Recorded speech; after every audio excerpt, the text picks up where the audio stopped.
Tuloy-tuloy ang pagtulong, tuloy-tuloy ang pagseserbisyo at tuloy-tuloy ang balitaan kasama si May Binauhan sa Operation Tulong mula Lunes hanggang Biyernes.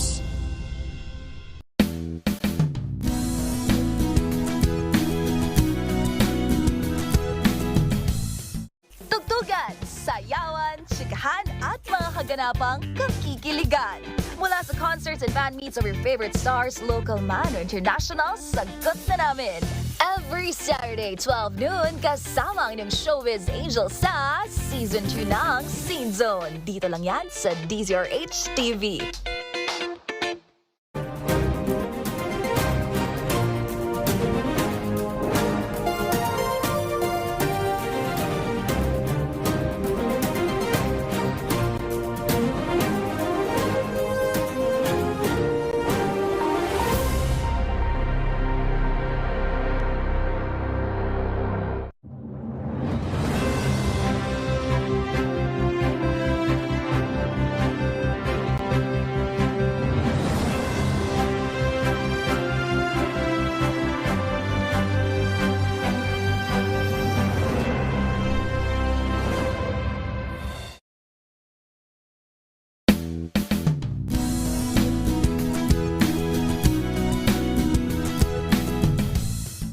May nagbabalik. Hatid ang action-packed games, intense plays, latest happening sa sports. Abangan ang pagbabalik ng Matchpoint Season 2 sa DZRH TV.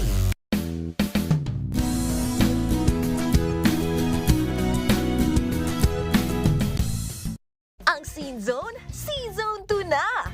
Sama-sama pa rin tayo sa concerts, fan meets, at exclusive interviews ng iyong favorite stars.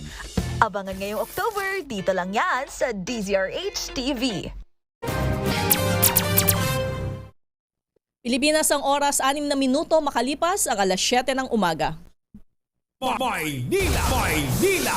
Ito ang Pilipinas!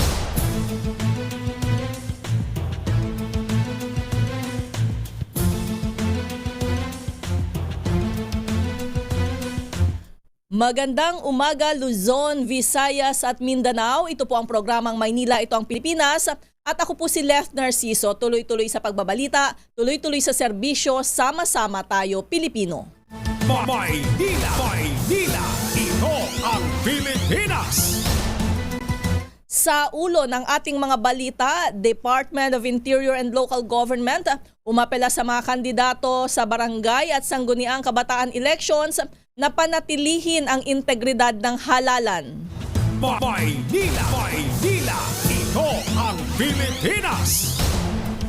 Philippine National Police naka-full alert para sa barangay at sangguniang kabataan elections. Maynila! Maynila! Ito ang Pilipinas! Liquor ban, umpisa na ngayong araw. Maynila! Maynila! Ito ang Pilipinas! 3 presinto sa Mindanao na sunog bago ang eleksyon. Maynila! Maynila! Ito ang Pilipinas! 6 na pong overseas Filipino workers mula sa Israel uuwi bukas. Maynila! Maynila! Ito ang Pilipinas! Dagdag bawas sa produktong petrolyo kasado sa Martes.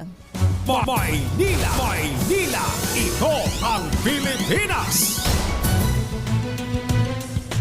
At ngayon sa detalye ng ating mga balita, hinimok ng Department of Interior and Local Government ang lahat ng mga kandidato sa barangay at sangguniang kabataan elections na panatilihin ang integridad ng halalan. Sa isang pahayag, nanawagan si DILG Secretary Benhur Abalos sa mga kandidato na sumunod sa mga patakaran ng Commission on Elections.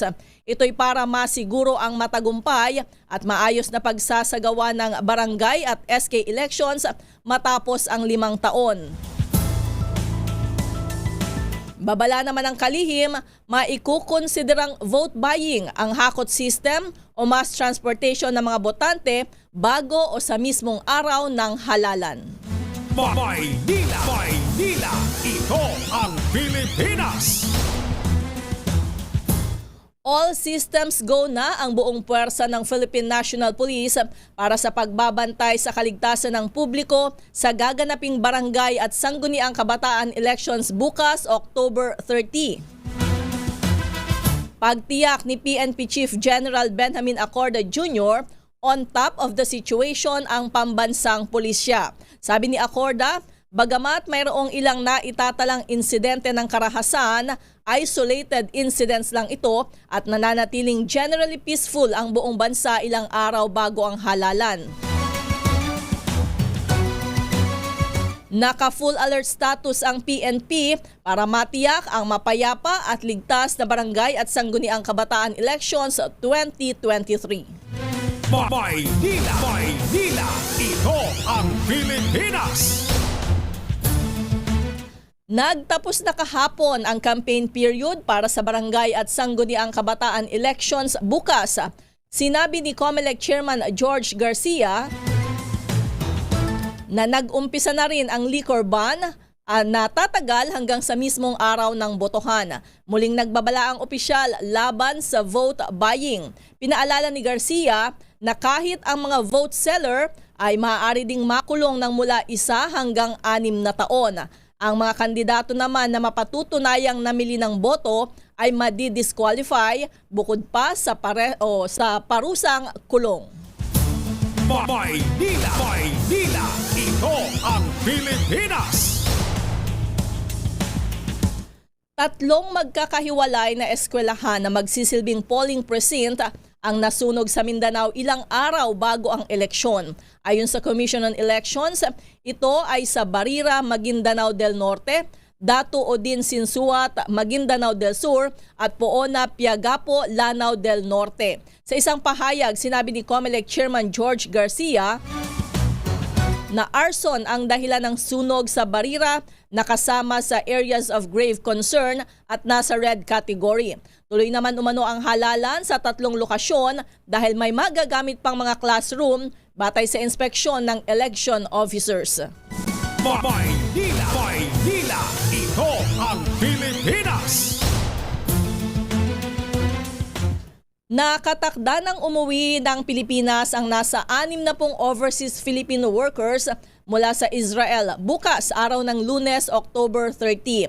Ayon kay Department of Migrant Workers Officer in Charge Hans Leo Kakdak, ito na ang ika-4 at pinakamalaking batch ng mga Pilipino na ire-repatriate mula sa giyera kontra Hamas. Kinabibilangan ito ng 32 hotel workers at 28 caregivers. Sa oras na makauwi sa bansa, aabot na sa 119 ang bilang ng mga OFW na umuwi ng bansa mula nang magsimula ang Israel-Hamas war. Maynila, ito ang Pilipinas. Asahan na ang dagdag bawas sa presyo ng mga produktong petrolyo ngayong linggo sa pagtaya ng oil industry sources. Piso at 30 sentimo hanggang piso at 75 sentimo ang rollback sa diesel at piso at 15 sentimo hanggang piso at 55 sentimo ang sa kada litro ng kerosene. Inabisuhan naman ang mga motorista na may dagdag presyo na 35 centavos hanggang 80 centavos sa kada litro ng